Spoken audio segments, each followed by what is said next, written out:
Good evening, everybody. Welcome back to my shop. It is a gorgeous evening here. I had the garage door open, the windows open, getting some fresh air in, and then like all of my neighbors started cutting the grass at the same time. So it got suddenly very, very loud. So such is life. I love this time of year when I can actually like air things out and blow the sawdust out. Tonight, we're talking foreplanes and scrub planes. And there was already a passing comment in the chat room saying, now I can find out if I need to order a number 6. We're going to address that, but I've also dropped a link to my website in the chat room because I've addressed this before. So we're going to start first by talking about what exactly is a foreplane and what exactly is a scrub plane and why I think they are both good to have in the shop. So let's do that, shall we? Let's jump into that. As usual, hit me with questions if you've got them. I will do my best to keep one eye on the chat room and answer them as they make sense. But foreplane is, I don't want to call it an ancient term, but it's an old term. There's no doubt it's something that you see in Nicholson, you see it mentioned in Roubaud. It's certainly an 18th century term for a plane that perhaps was used before anything else. It was a heavy removal tool. It had a heavily curved iron, so you created that scooping action, which allows you to take really, really thick shavings. But the foreplane was also really very much an English tool. It was found most often in those English shops, and as you move on to the continent and into Europe, you saw the scrub plane used a lot more. So it's understandable to think that the foreplane and the scrub plane are kind of interchangeable, and in some ways they definitely are. The scrub plane also has a heavily cambered iron and is also used for taking really, really thick, heavy shavings. The biggest difference between the scrub plane and the foreplane is the length. Now, I've got two modern Veritas versions here, but right off the bat, really short scrub plane, really long foreplane. This foreplane happens to be a number 6 Veritas plane. And the number 6 today we often associate as a foreplane, and that's only because 18th century models of the foreplane were generally a little bit larger. This is a 19th century jack plane, but really the jack plane was also often used as that first plane, that foreplane to be picked up to do heavy removal. The secret again was the heavily cambered iron to take that super, super heavy cut. What happened is, as the English cabinet makers decided they needed to kind of quickly remove rough sawn material, quickly dimension a board, they found that a longer plane could be a little bit more beneficial. So oftentimes the planes that were made in the shop, like these wooden planes, were made to be a little bit longer. And that I think is where we get the idea that the number 6 is automatically a foreplane, slightly larger than, say, a modern day jack plane and slightly shorter than a modern day joiner plane. Fact of the matter is, when we start talking about a foreplane, and I specifically use the term foreplane, it can be really any medium to larger size plane that has that cambered iron. I just did a video in the Hand Tool School, one of the weekly updates, where I talk about using the plane using the task to define the plane. There's marketing terms like block plane and smoothing plane and joiner plane and foreplane and jack plane that we're meant to believe that this is a foreplane and I must have a number 6 in order to have a foreplane. When really, I want a foreplane when I want to remove heavy amounts of material and I want a slightly longer sole to give me a little bit more of a tighter flatness tolerance. The scrub plane also is going to do heavy removal, but because it's got a shorter sole, it can navigate the hills and valleys a little bit more like you might expect of a smoothing plane. But the real advantage of the scrub plane, because that navigation of the hills and valleys, is really gnarly boards. Boards that either have a hell of a lot of twist, have all kinds of defects and knots and lots of bumps and lots of out of flatness, but also boards that could potentially have a lot of really gnarly grain that could require some heavy duty kind of spot planing in little particular sections. When you are removing heavy amounts of stock with either the foreplane or the scrub plane, it's big, thick, heavy shavings that does require more force to push the plane. So we want to do this as efficiently as possible, as few plane strokes as possible, with really as heavy a cut as possible. So with that being the goal, this is harder work. So why would I want to do more of this harder work? I want to get that board kind of in a flat-ish frame and then be able to go to an easier to push plane with a lighter cut to refine it into a joinery flat surface or something like that. So when people, I'm going to be using a number 6 tonight, and I absolutely do not want people to immediately think I have to have a number 6 plane. There is something to be said about maybe having a little bit more mass, a little bit more oomph in the plane. But years ago, I did a video on this channel where I took the most beat up, rusty jack plane in the world, and I turned it into a 4 plane. And I have a Veritas 4 plane as I have a Veritas scrub plane. And both of these planes, believe it or not, were actually given to me as gifts. This one was probably 11 years ago, and this one, I don't know, 8, 9 years ago. And I say this all the time. They're great planes, there's no doubt. The really heavy, thick iron on the Veritas scrub plane is fantastic. The fit and finish of both of these planes is really nice, but the precision that I am allowed with this dead flat sole and this dead flat sole are so not required, because what I'm doing is taking big, heavy shavings, and the sole of this sucker could be so out of flat and it's not going to matter at all. So if you don't have a plane for this kind of rough removal work, then you can get yourself a smaller plane like a number 4 and turn it into a scrub plane, or you can get yourself a larger plane like a number 6, or more likely a number 5, a jack plane, because there's millions of jack planes made, and all you have to do is camber that iron pretty dramatically and make sure that the mouth is really wide open. On a metal plane, it's a matter of backing the frog back all the way. On a wooden plane, you can actually open the mouth more with a file. The scrub plane becomes a little bit more difficult because if you're using number 4, you can back the frog up, but you still have, I think, too tight of a mouth. So in many instances, if I'm looking to create a scrub plane out of something, I would much rather go with something like a wooden plane. Get yourself not a jack style plane like this, but a shorter wooden plane that you can actually file the mouth open on, and I think you'll have better results with that. Case in point, if I look a little closer at this plane, you can see just how huge the mouth is. If I can get the glare off there. Big, big, big, big, wide open mouth. And this plane is probably taking about a 1/16 of an inch deep shaving, but I still have like an 1/8 of an inch mouth opening there. And that's something that you really find on specific scrub planes. The 4 plane has the frog backed up all the way, and this is taking a slightly narrower or thinner shaving, but I still have a good 1/16 of an inch mouth opening there as well. And that's particularly important for these heavy duty planes, that you don't start clogging things up because we're taking really heavy duty shavings.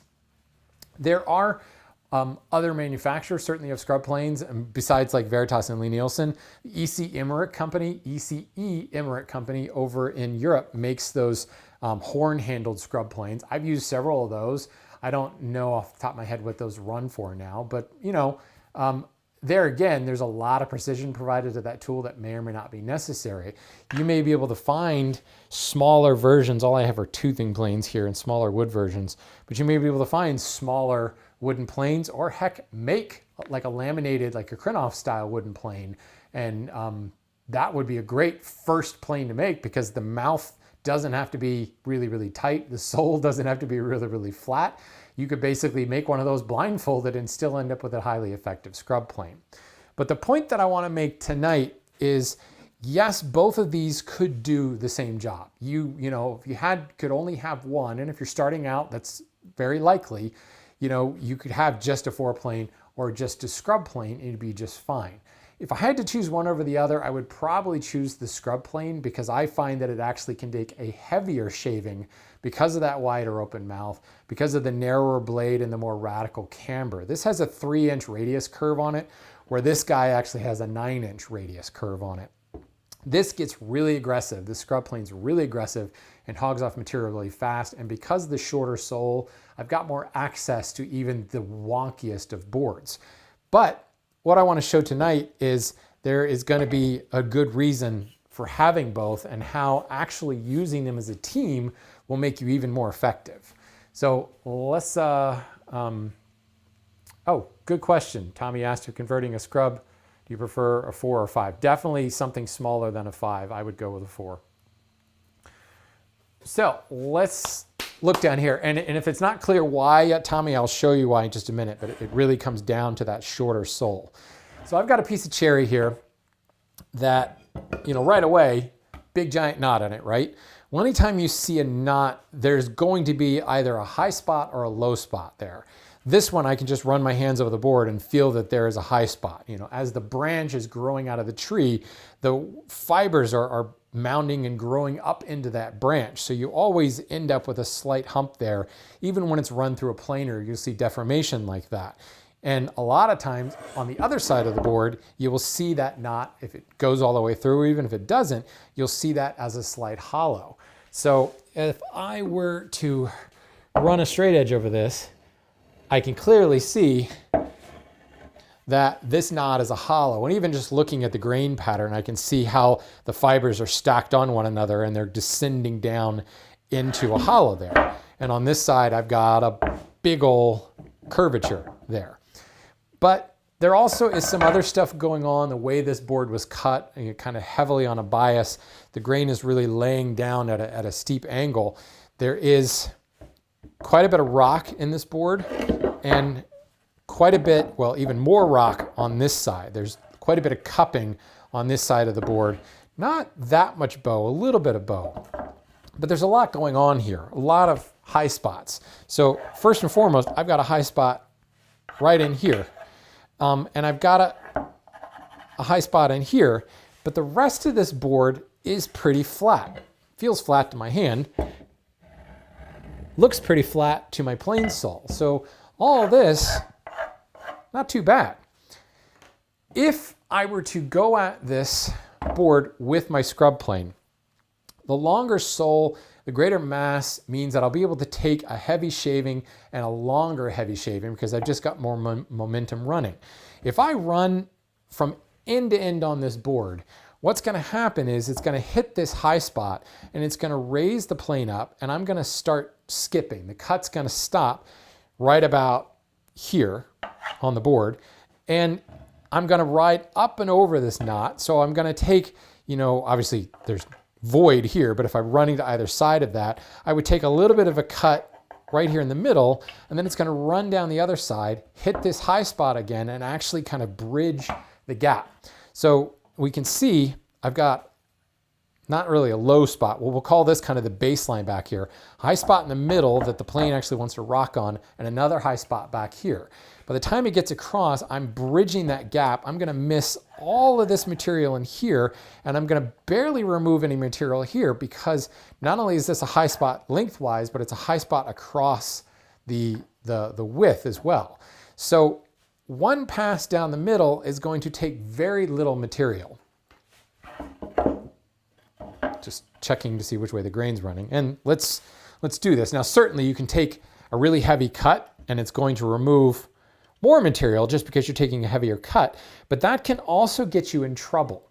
If you rely upon the thickness of the cut, that really, really heavy cut, to allow you to take a full-length shaving, you oftentimes can create a false topography. Because it's cutting super heavy, you're going to see that plane track run all the way along the board, but it's actually still riding up over things a little bit. And just because of the fact that the blade is set deeply and it's hanging down a long way under the sole, you don't really get a good feel for the topography. So let's just take a cut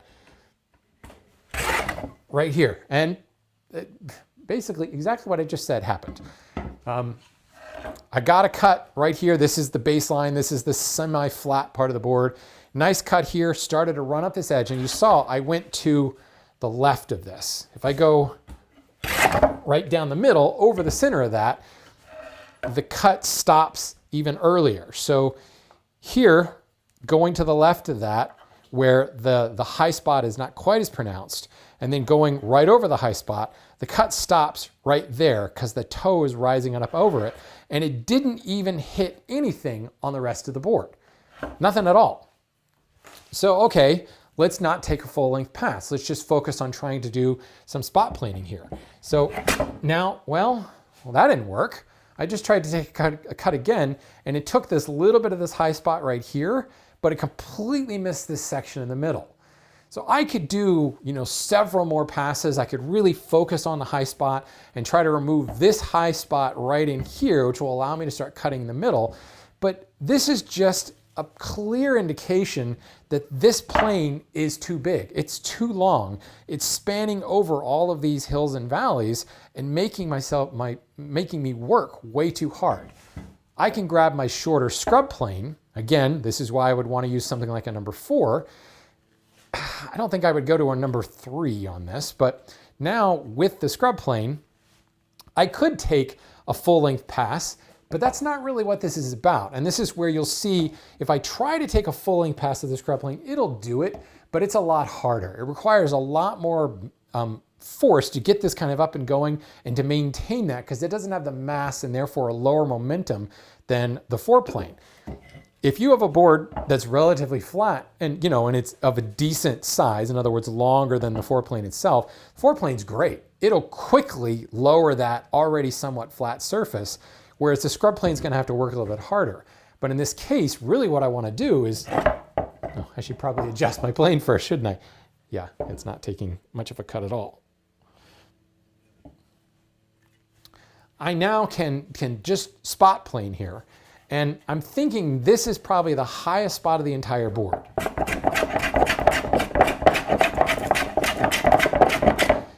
And this is why it's called the scrub plane, because I'm just scrubbing at that little section of the board.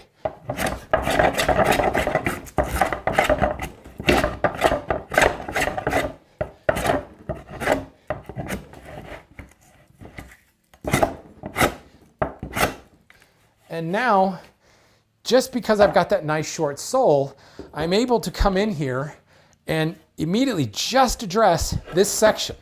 Now you do have to be careful when you take a really heavy cut. I might be taking too heavy here because since this is the high spot, since the grain is running up towards it, I'm actually getting some tear out down here because I'm actually lifting the fibers as I'm moving uphill. You might have to reduce the depth of cut a little.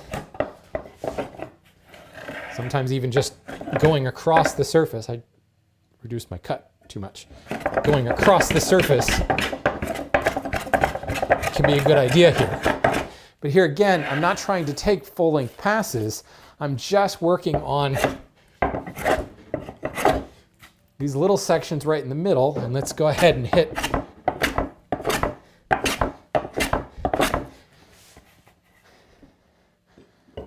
And while we're at it, let's address any twist we may have. So we're rocking, but we don't really have much twist. I think what we're seeing is the plane is still on this high spot here. So I'm just going to, a little more cut here.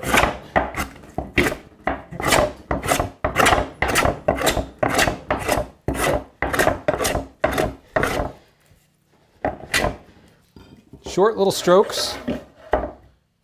And now, there's a little bit of movement there, but there's much less movement because that hollow is now taken away.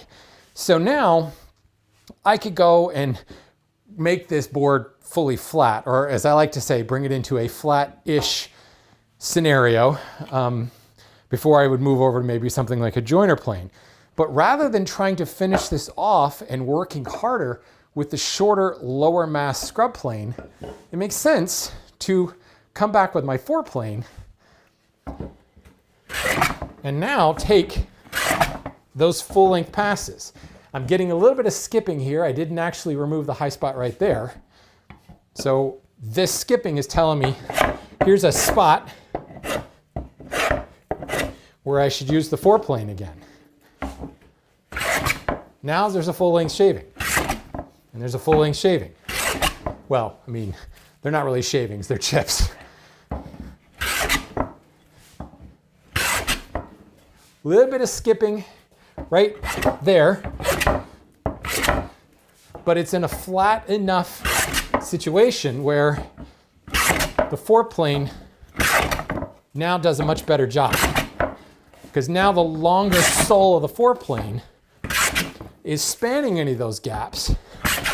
And it's rather than, I like to call it, rather than kind of sculpting the board, it's using the longer sole to help me get into a somewhat flatter arrangement. A little bit of skipping over here still because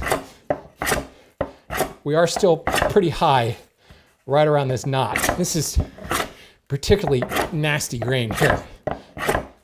It's almost, well, yeah, there's almost like, probably more than likely this was a branch that, well, it was a branch, but it came out, but it more than likely split because I've got a little bit of a crotch figure right in here, right over the knot. So again, a little bit of spot planing, and now we're cutting all the way along here. Obviously we skip over the knot because there's just nothing there. But now the board, the foreplane does a much, much better job here of taking that. And now I've got a board that registers really nicely. I've got, all right, oh, now I've got a little bit of twist. So, oh, well, there's some rough stone material there. I just haven't removed enough wood there.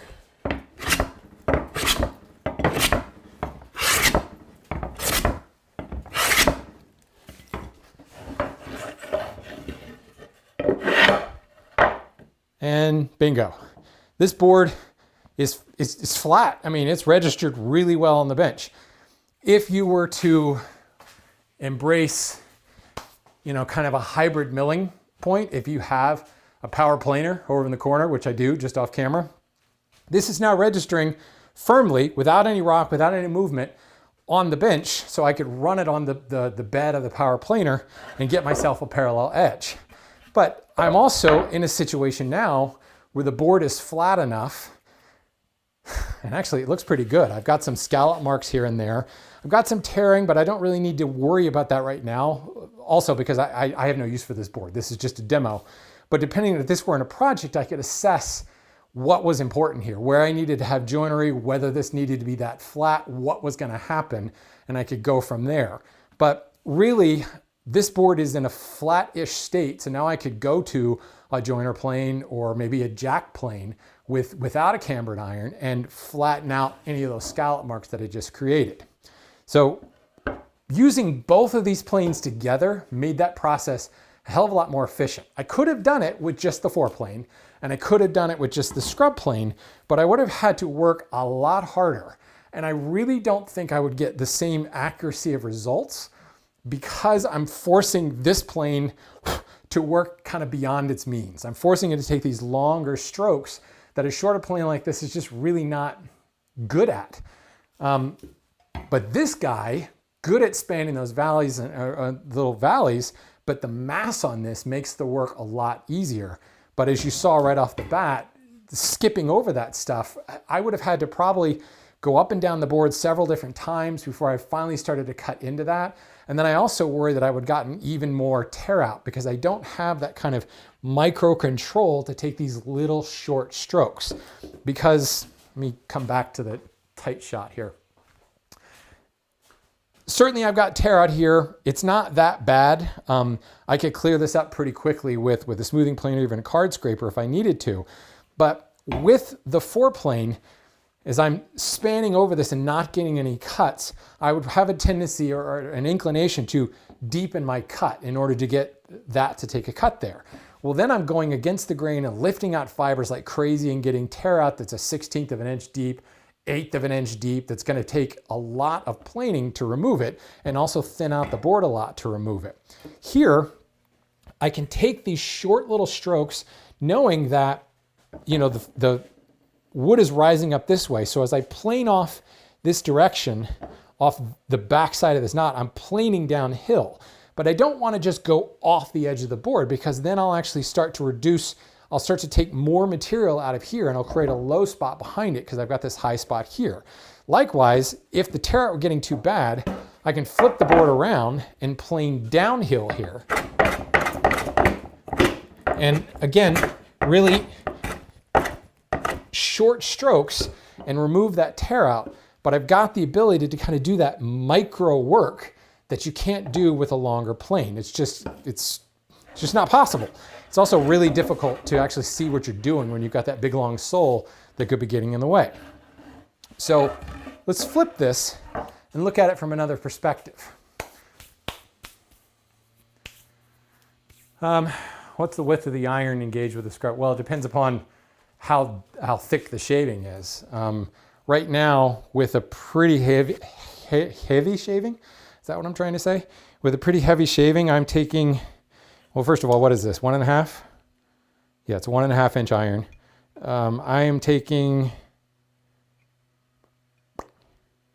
actually, about 1 1/8 wide shaving right now. Thickness of it, I don't know, I could measure with calipers or whatever. But it's not really so much about the width. In fact, I would rather have the narrower width because it gives me that sculpting ability, that kind of more precise cut that will allow me to just hit those high spots. Now here, I might be okay to just use the foreplane, but I have a suspicion, or excuse me, to just use the scrub plane. But I have a suspicion that would make me work a lot, make me work way too much. Certainly because I've got a longer cut to make here, that I'd just be having to push a lower momentum plane. But now that I've got the opposite, where I've got this hollow here, there's not a high spot to work down. The high spot is the rest of the board. This is my low spot, this area in here. So in order to get down to that, I've got to remove all the material around that. And that's just a heck of a lot of work for a little guy like a Fore or for a scrub plane. But let's just examine this board a little.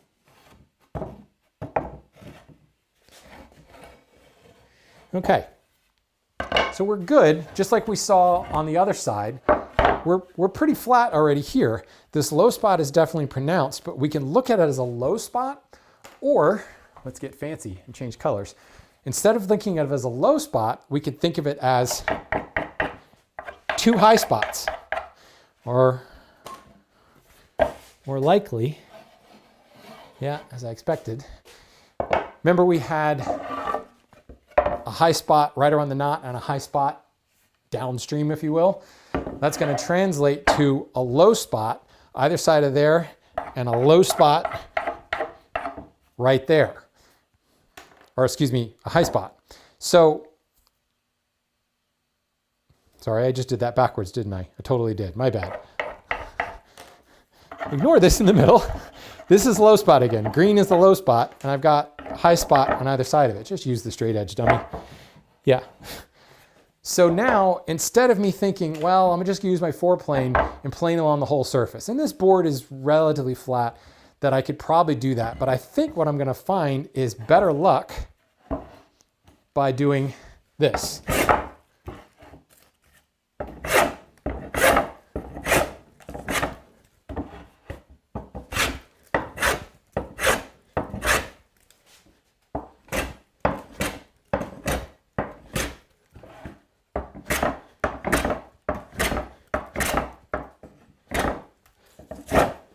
Oops.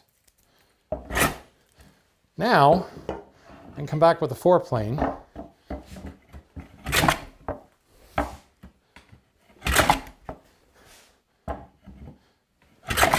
Look at that. There's actually a high spot behind that knot. Taking a pass of the foreplane taught me that.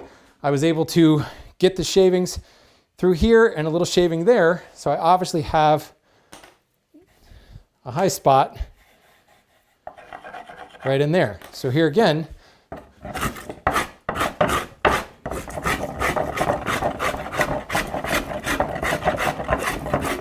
let's scrub away that high spot and flip over to the Batman in this duo. I don't know.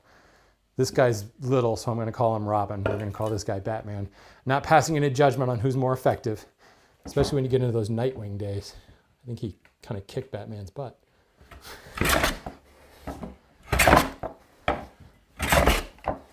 Now I'm getting, you can just hear it, longer shavings. You certainly can see it in the board.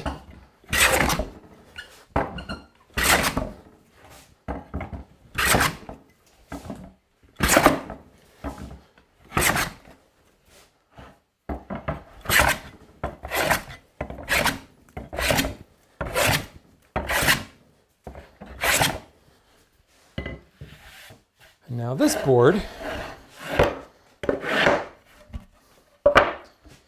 is again flat. Little tiny bit of wobble there, which tells me that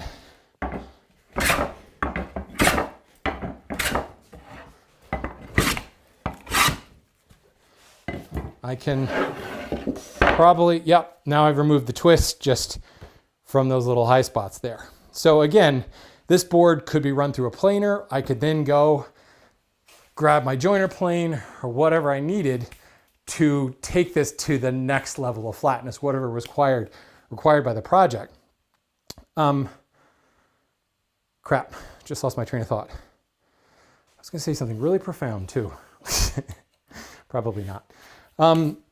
The point of this whole thing is that yes, they do the job, but each one of them is gonna do that level, that kind of spot planing works so much better with this guy. Used in tandem, they do so much more efficient work. So yeah, everybody who's done anything on YouTube catches flack for showing off fancy tools. And here I am showing 2 Veritas planes that you don't really need 2 Veritas planes, but I would recommend that you need 2 planes for this job. You know, let's take an example from the English cabinet makers, an example from the German and the Hungarian, and even French cabinet makers, and bring a scrub plane to bear as well, because it really plays a major role in a board that isn't perfectly flat. It's nice when we all have boards that are nice and perfectly flat. Even one that is not too bad can still benefit a lot of times from taking the scrub plane and just running like right down the middle. I don't know what the story of this board is. Oh, I remember what I was gonna say. Don't be afraid to use the plane itself as your straight edge. And I don't mean drag it down the board like a straight edge, but actually take a plane pass and let the topography of the shaving, let the what parts you remove tell you what's flat and what's not. I had to take a couple of plane passes with the foreplane on this face before I realized, oh, there's a high spot there and there's a high spot there. Then I put that down and went back to my high spot remover, my scrub plane, knocked away that little high spot, and then went back to the foreplane.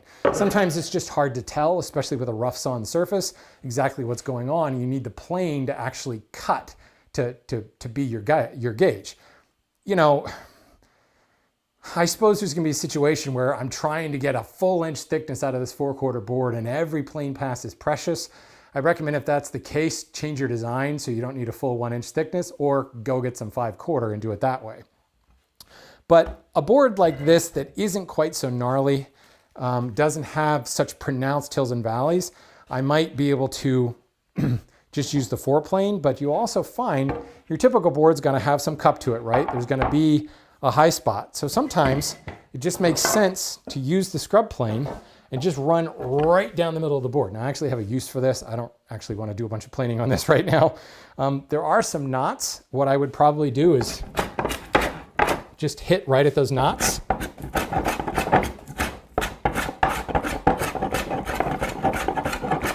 And don't get me wrong, the scrub plane does have a sole. It's not evil. It does have a sole, so you can keep planing the same spot and it will eventually stop cutting, because the sole, the toe, and the heel of this will cause that hollow to now be kind of unreachable unless I change the depth of cut. Same thing here. I very quickly can hollow it out, but I'm also hollowed those sections out, so now they're just out of the way of the foreplane, and I can just go right to the foreplane and finish off the whole board with just the foreplane. But even in this somewhat flat, relatively uniform board, the duo plays a really important role there. The next thing I will say, well, let me make sure I've addressed any questions first and drink.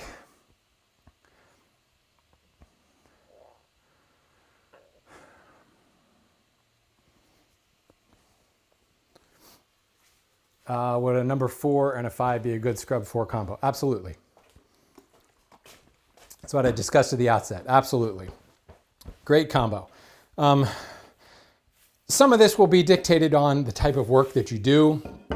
You know, you may not even, if you go to your lumber yard and they sell, you know, S2S material, you may not need the heavy duty nature of a 4-plane. You may still put a camber on that iron, but some of the planing work may already be done for you.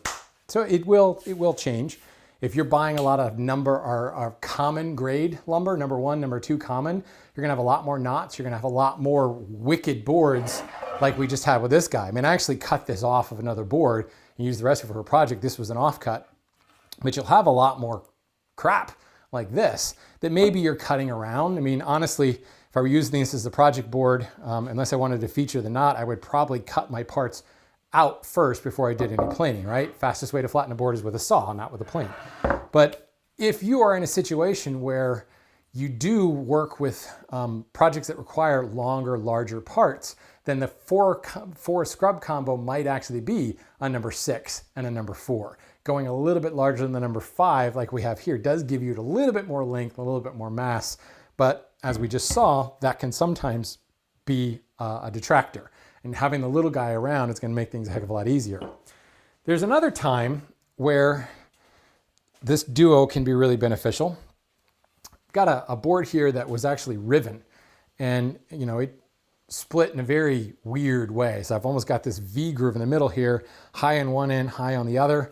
And you know, I want to flatten this out, this edge out, and bring this down to my line. Now there's a lot of ways I could do this. I might grab myself a draw knife and do this really quickly. I could use my 4-plane, but here again, I'm gonna lose a little bit of the precision and a little bit of the control by going right to the larger plane.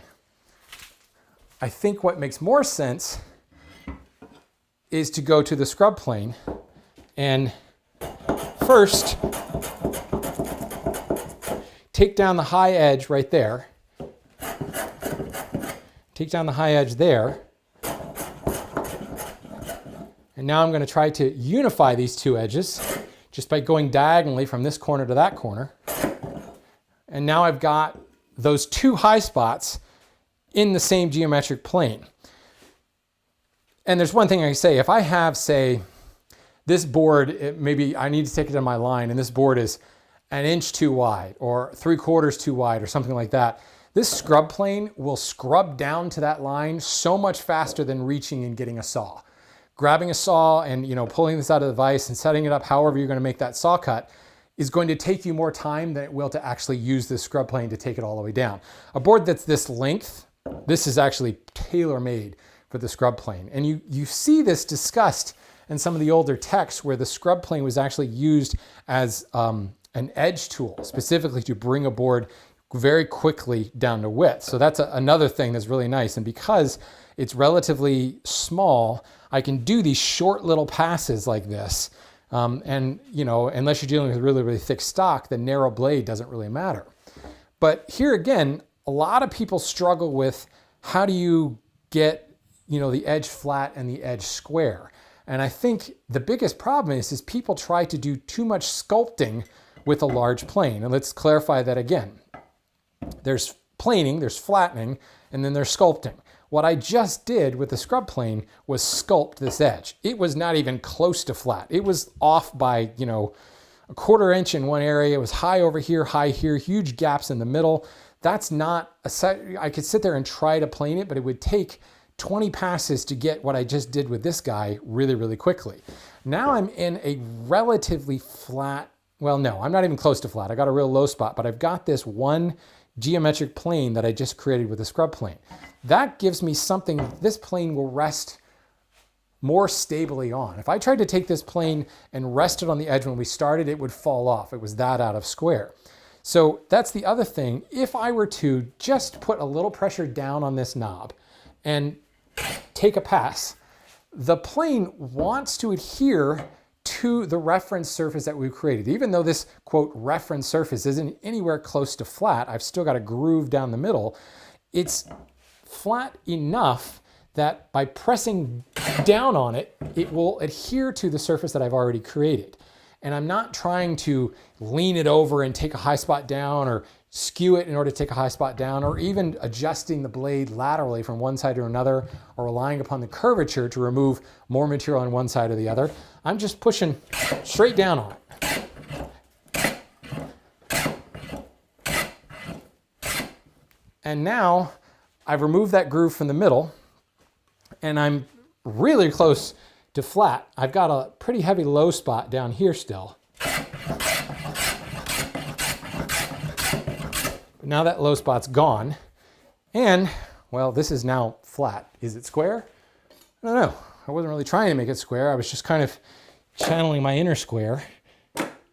And it's actually, it's a little low on that edge. It's square down here. I mean, this is not flat. There's a slight curvature to it because I was using a radius blade here, but we are really close. Little tip, as you're planing an edge like this, focus on that far edge, that horizon line, if you will, and you can very clearly see if it's leaning one way or another, and you can kind of change your weight, or in the case of a curved blade like this, just move the plane laterally back and forth to sculpt in that edge. So now I'm going to go to a blade that is flat, doesn't have a camber in it. I'll just grab my jack plane, and knowing that I'm square, I just have a hollow. I'm a little high over here, so I'm just gonna take a pass right there. Now that high spot is gone. I think it was just right at the end. So now I can set this plane in. I've got a slight hollow in the middle, but that also means that I've got 2 points of contact. This plane is touching on the edge, and it's not touching in the middle. So just a little bit of pressure down, it will adhere to that surface, and it flattens that out. Now I'm taking a pretty heavy shaving here, but now I've got a jointed surface that's spot on square as well. So in this instance, we actually used 3 planes to get to that final surface, and each of them served a particular purpose, did that purpose really well, so that really well meaning efficiently, fewer strokes possible, because when we think about error that can come from planing, it's probably not caused by the tool itself. It's caused by the imperfect guy pushing the tool. We are the idiots in the system. We are the ones that are going to screw things up. As you say in IT, it's an error between keyboard and chair. The soft, mushy bit in the middle is what causes all those errors. So the fewer plane strokes we can make, the fewer opportunities we have to screw the whole thing up. So you make fewer plane strokes by leveraging the right tool for that particular job. In this case, Scrub and Fore together, they're a winning combination. They're a dynamic duo.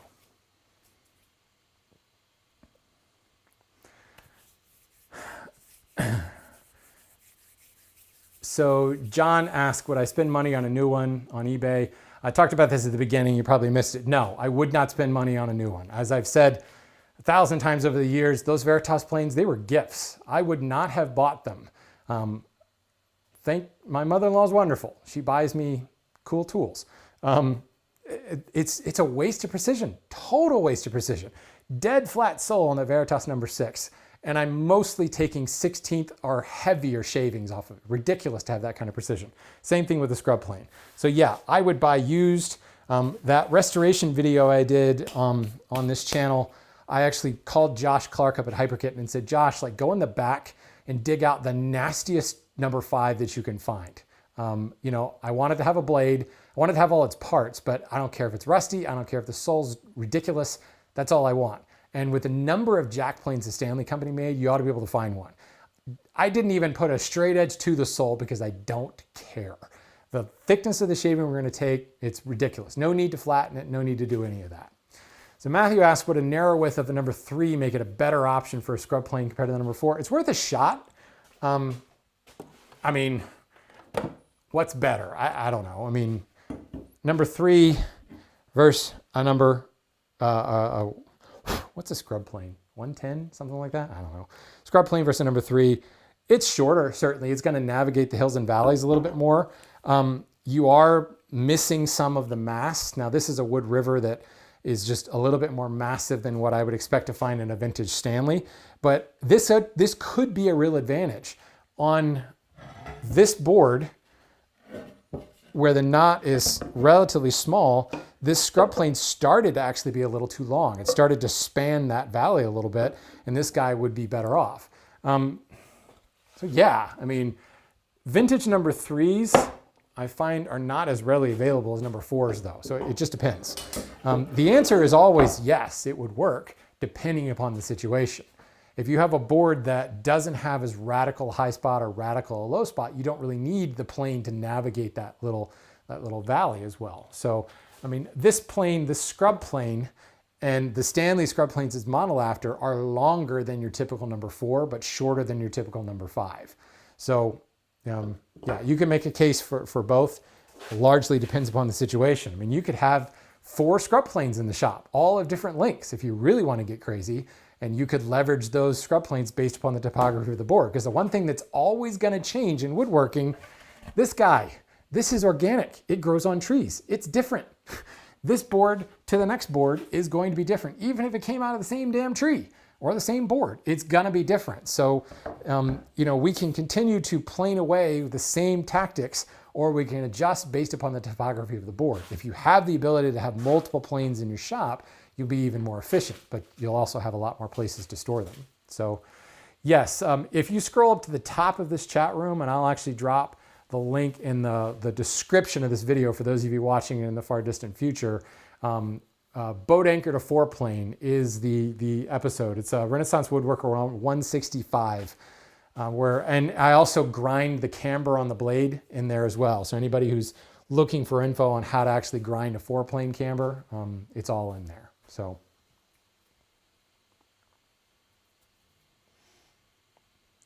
saw a question, but hey, you're a patron, so I'm going to answer it. Do you prefer brass or steel backs on your 28 panel saw while cross-cutting dovetails? Oh, God, okay. That's a joke. I was going to say, dude, we're going to have trouble. Do I prefer brass or steel backs on your 28-inch panel saw? Wow. So many things wrong with that. That's like, that, folks, that's debate material. We're going to get political here. So, yeah. And Dan, yeah, I agree. A draw knife would be great for that. But draw knives, they require some skill. And I'm still working on my draw knife skill. I could do, with a draw knife, could I use a draw knife to get a flat and square edge like I did here? I could, but it would take me longer. It was much easier to dial in a square edge with the planes and a flat edge with the planes. So yeah, draw knives can be nice. All right. Any other questions? I knew today was going to be a little bit shorter because it's such a hyper-focused topic, but it is something that I wanted to hit on. I spend so much time, frankly, succumbing to peer pressure and trying to get away with doing more with fewer tools, trying to approach people, make sure they don't get caught up and got to have all these tools. Folks, it took me more than a decade to accumulate all these tools. And actually, I've gotten rid of more tools than I actually own right now. But there are times when having specialized tools will really make a hell of a lot of difference. And if you don't believe me, go back to my sawing episodes where I walk you through my saw nest and see all the highly tailored specialized saws for specialized reasons. Yeah, it's a nice luxury to have. It's something to work towards. But this is something that can affect your work like right now. A couple of planes as compared to one will really go a long, long way. All right. Well then, I think maybe I will call it a night. But how do you avoid getting S-shaped lines when cross sawing a board face? Try sawing on a saw bench. If you're sawing up higher, you're going to have a tendency to have your body mechanics get in the way. If you're using a hand saw, if you saw down lower on a saw bench, you'll find that a lot of those things correct themselves. The other thing you may be getting crooked lines is this may be an instance where you want to blame the saw.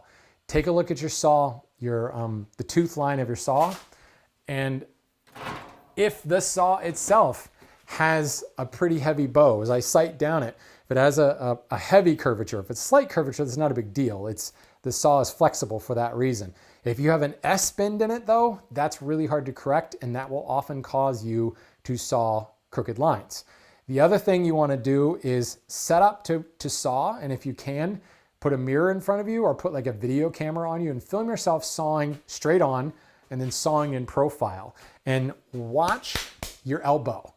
And just as you make that saw stroke, when you're standing straight onto the camera, when you make that saw stroke, you'll see it hitch out to one side or the other, and that's going to cause things to curve. You want to always have one geometric plane from saw plate to wrist to elbow to shoulder. And if you look in the mirror and you don't see that single geometric plane, you're going to saw crooked. And as you shift and change, you can not only go from sawing crooked one way, but sawing crooked the other way, and you can end up with S-shaped lines. If you're consistently getting S-shaped lines, you might want to look at your tooth line. You may actually be able, for once, to blame the tool there.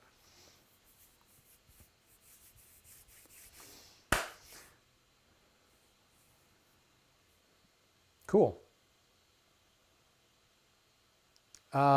Jeffrey's cabinet scrapers, go back to the scraper episode. I talked about cabinet scrapers in that pretty extensively. We talked about sharpening them, we talked about using them. It's all there. Stoning a saw means removing the set. So your teeth are set, they're bent one way or another. If you stone it, you're actually removing some of that set, because once you bend a tooth one way, trying to bend it back actually severely weakens the steel. So it's better to actually to essentially grind away using an abrasive like a stone. That's how you remove set, is by stoning it.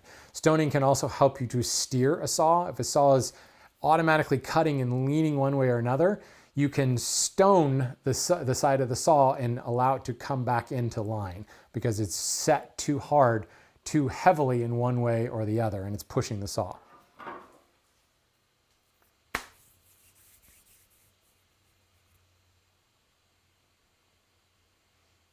So I found a use for transitional planes, cheap scrub planes. I suppose, yeah. Actually, there you go. And a lot of those Fore transitionals might actually work, because now you can open that mouth. So there you go. There's a reason for a transitional plane. What was it? Was it Jeffrey? You were asking that last week, or a couple weeks ago. So that's a good example. Everybody, you want to talk about getting cheap planes. Those transitionals are really cheap. 600 grit for stoning. That's too fine. Use a file. A file is going to be a lot easier. If I actually use, and we call it stoning, but more often than not a file is used, a mill file is used. I would prefer, if I were to actually use one of my stones, I would use my coarsest grit stone. Well, one thing that's going to do, especially if it's a water stone, is very quickly put a hollow in that stone. So I use a mill file. I'm not going to use this because it's designated purely for wood. The same file that I would use for jointing my saw, a mill file. This guy, real light. I'm not going to do it because this saw is perfectly set. All you do is set the saw down flat, and you want to set it so that it is truly flat. If the handle, if it's just laying on the bench like this, and I wouldn't do this on your bench because you're just going to put metal filings in the wood of your bench, but the saw handle is actually holding the plate off. What you want to do is actually set it up so that it's perfectly flat. The saw handle is off the bench, and I would set the file on the tooth line and literally just, I'm going to not do this because I don't want to stone this saw, but no pressure down, just drag it along the edge. That's all you got to do. Do that once and check to see how the saw is running, and if necessary, do it again and check. You know, one pass with the file and check it. Don't do 2 or 3 because you could end up going too far. It's a really delicate process. It does not require a lot of removal. I suppose if you used 600 grit, you would have to, you could do more passes like that, but then I don't know, I prefer to be coarse because this is a coarse action. The sides of the teeth are not sharp. and you really want something that's going to be coarser. If you're using 600 grit stone, you could end up having to take like 4 or 5 passes, and that's just, no, that's just inefficient. Use a mill file. Not only that, that's what a mill file is for. It's to mill steel. Just don't use that mill file on wood afterwards, or vice versa. Don't use it on wood and then use it on steel, because yeah, that's not a good idea. All right. Well then, I'm going to call it a night. Thanks everybody. Good talk. Good talk. Great hanging out with you. We'll see y'all later.